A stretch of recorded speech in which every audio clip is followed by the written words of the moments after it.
Bem junto a Cristo, eu quero estar. Bem junto à cruz, doce paz desfrutar. Sim, ao teu peito eu busco a paz, pois teu amor divino satisfaz. Teu amor me satisfaz, teu amor divino satisfaz. Sim. Aqui, Isaías capítulo 43, 7. Isaías 43, 7. O texto diz assim: a todos que são chamados pelo meu nome e os que criei para a minha glória, eu os formei e também os fiz. Então, esse texto envolve todo mundo, todos que são chamados pelo meu nome. Lemos em Salmos 33, versos 6 e 9, que Deus, ao criar as coisas, ele usou simplesmente palavras, haja aqui, não haja aqui. Então, mesmo a criação dos anjos aconteceu dessa maneira. Depois, os que criei para a minha glória, isso envolve a criação de nós seres humanos, pois Deus tinha que usar a sua mão. Mas o detalhe que nós vemos aqui é que Deus criou todos os seres, tudo quanto Deus criou é para a honra e glória de quem? Dele. Então, os anjos, Satanás e sua elite não glorificaram a Deus nesse sentido porque transgrediram a lei. E vemos que a criação dos seres humanos, nós, nesse caso, fomos criados para responder a todas as acusações que Satanás fez contra o nosso Deus. Assim mesmo. Então, vemos aqui que Deus criou o ser humano para a sua glória. Então, a glória envolve o caráter de Deus. A reivindicação do caráter de Deus. E nós temos aqui a experiência do livro de Salmos, que quando Moisés pede para Deus lhe mostrar sua glória, ali quando Moisés vê a glória de Deus, o que Moisés diz? Moisés ele menciona os atributos do caráter de Deus. Fala que tu és um Deus misericordioso, compassivo, dável, benigno. Ou seja, Moisés é como se ele vê os frutos do caráter de Deus. Assim mesmo. E nós vemos que, então, o objetivo de Deus foi que o homem glorificasse ele. Mas vemos em Gênesis 3, tal como lemos, que Satanás aparece na forma de uma serpente, enganando o casal, Adão e Eva, nesse caso eles transmitem a lei.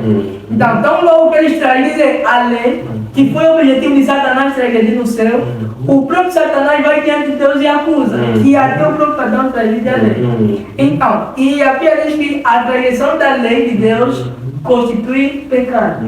E esse pecado, a Bíblia diz, Romanos 6, 23, é isso, né? Que o salário do pecado é o quê? É a morte. Quer dizer que o homem estava sujeito a morrer. Mas essa morte que a Bíblia explica não foi uma morte temporal que acontece no dia de hoje. Era uma morte eterna. Eterna. Quer dizer, Adão e Eva estavam sujeitos a morrer.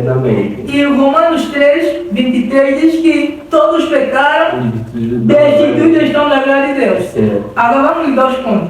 Se Adão foi criado para glorificar a Deus, depois ele pecou, quer dizer, ficou separado da glória que no qual foi criado para glorificar o nosso Deus. Agora, o que nós vemos aqui quando Adão peca? Estava sujeito à morte. Mas nós encontramos um detalhe muito importante.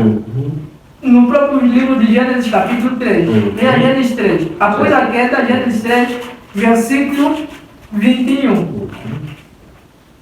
E fez o Senhor Deus Adão e a sua mulher túnica de peles e o vestiu. Então Deus aqui veste Adão com a sua própria justiça.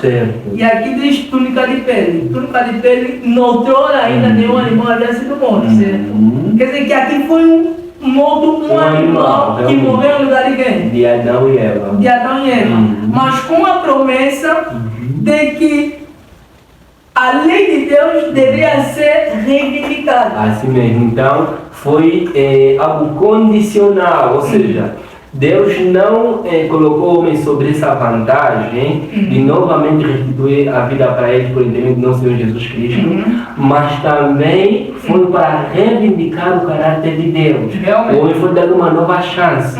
Então, isso nos remete a muitas coisas. Olha, algo que precisamos também perceber aqui é que o inimigo nunca descansou em procurar levar o homem para ir contra a lei de Deus. Em todas as épocas em que Deus levantava um povo, o inimigo sempre esteve ali para levar esse mesmo povo atrás de ir contra a lei de Deus. E é isso que estaremos abordando aqui e que pedimos ao cara ouvinte que preste muito bem atenção, porque o que estaremos a falar aqui é muito, mas muito importante, principalmente dos efeitos que vão se desenrolar à medida que o tempo vai passando. Outro detalhe, aqui Apocalipse capítulo 3, verso 15. Certo. E porém inimizade entre ti e a mulher. Essa é a sentença que Deus dá para a serpente, né? E a tua semente, entre a tua semente e a semente desta. Esta te ferirá a cabeça e tu lhe ferirás o calcanhar. Certo. Aqui é prometido um Messias redentor, Jesus Cristo.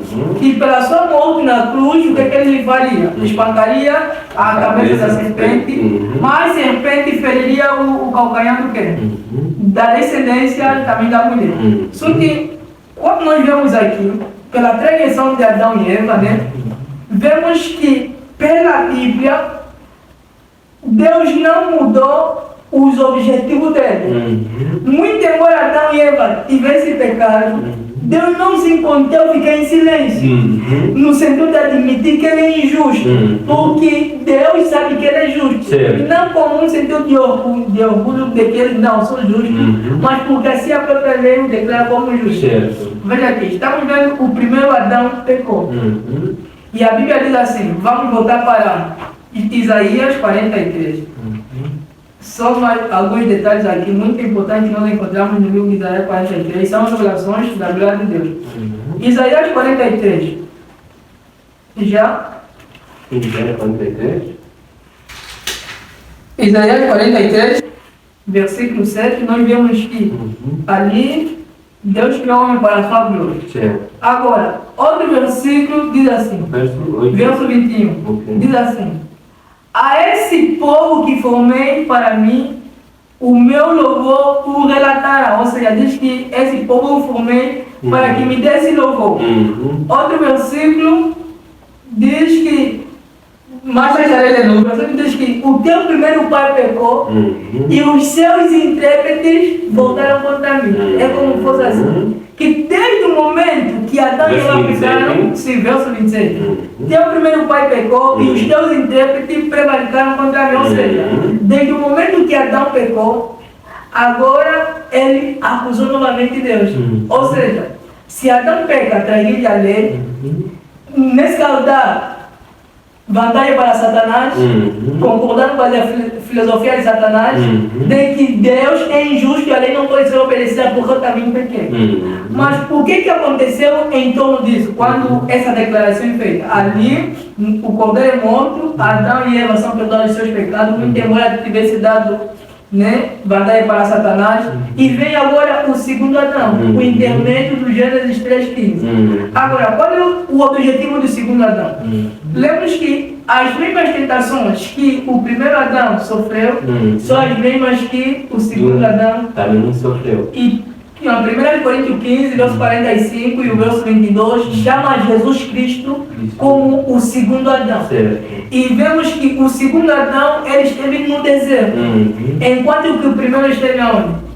No jardim do Éden. Certo. A palavra Éden significa delícia. Certo. Mas quando nós vemos os Mateus 4, Lucas 4, vemos que Jesus não esteve em uma delícia. Não, estava em situações desconfortáveis. Desconfortante. Certo. E o Desejado das Nações, para 49, diz que Jesus apareceu exatamente após a humanidade ter degradado 4.000 anos de pecado. Realmente. Quer dizer que Jesus foi muito mais além do que Adão aonde? No jardim do Éden. Quer dizer que ele já carregou todas aquelas fragilidade da humanidade durante todo esse tempo. Durante todo esse tempo. Uhum. Agora, só que as mesmas tentações que o Adão, o primeiro sofreu, estava em vontade de vencer e cair, são as mesmas que o segundo passou, mas obteve a vitória. Assim mesmo. Tudo isso por quê?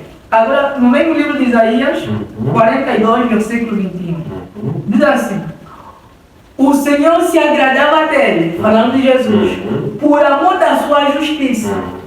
Engrandeceu-o pela lei e o fez glorioso. Outra versão diz: foi do agrado do Senhor exaltar a lei e torná-la gloriosa. Então, Jesus veio com o objetivo de exaltar a lei e torná-la gloriosa. E o texto diz que por amor de sua justiça. Justiça, como é que a Bíblia mesmo traduz? Justiça, a Bíblia diz como obediência. Obediência à lei. Salmos 119 ou 162 diz que falará minha boca aqui extremamente da justiça.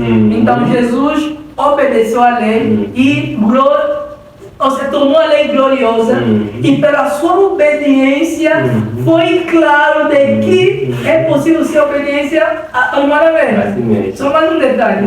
Então, quando Jesus obedece a esse mandamento, o João, capítulo 14, né, Jesus disse que agora será expulso o príncipe deste mundo e ele nada tem em mim. Ou seja, Satanás acompanhou todo o ministério de Cristo. Certo. E não encontrar um único pecado em Cristo Jesus. Agora, a teoria, infelizmente, que no dia de hoje tem se levantado é que Jesus só obedeceu a lei porque era Deus. E isso tem rodado para todo mundo evangélico. E assim as pessoas, mesmo dentro do Adventismo, têm dito que não é possível obedecer quê? A lei de Deus. João 13, 15. Jesus diz: assim como eu fiz, façam isso também. Também não sou, Mateus 5,8 diz que Deus é perfeito assim como é perfeito o Pai está no céu.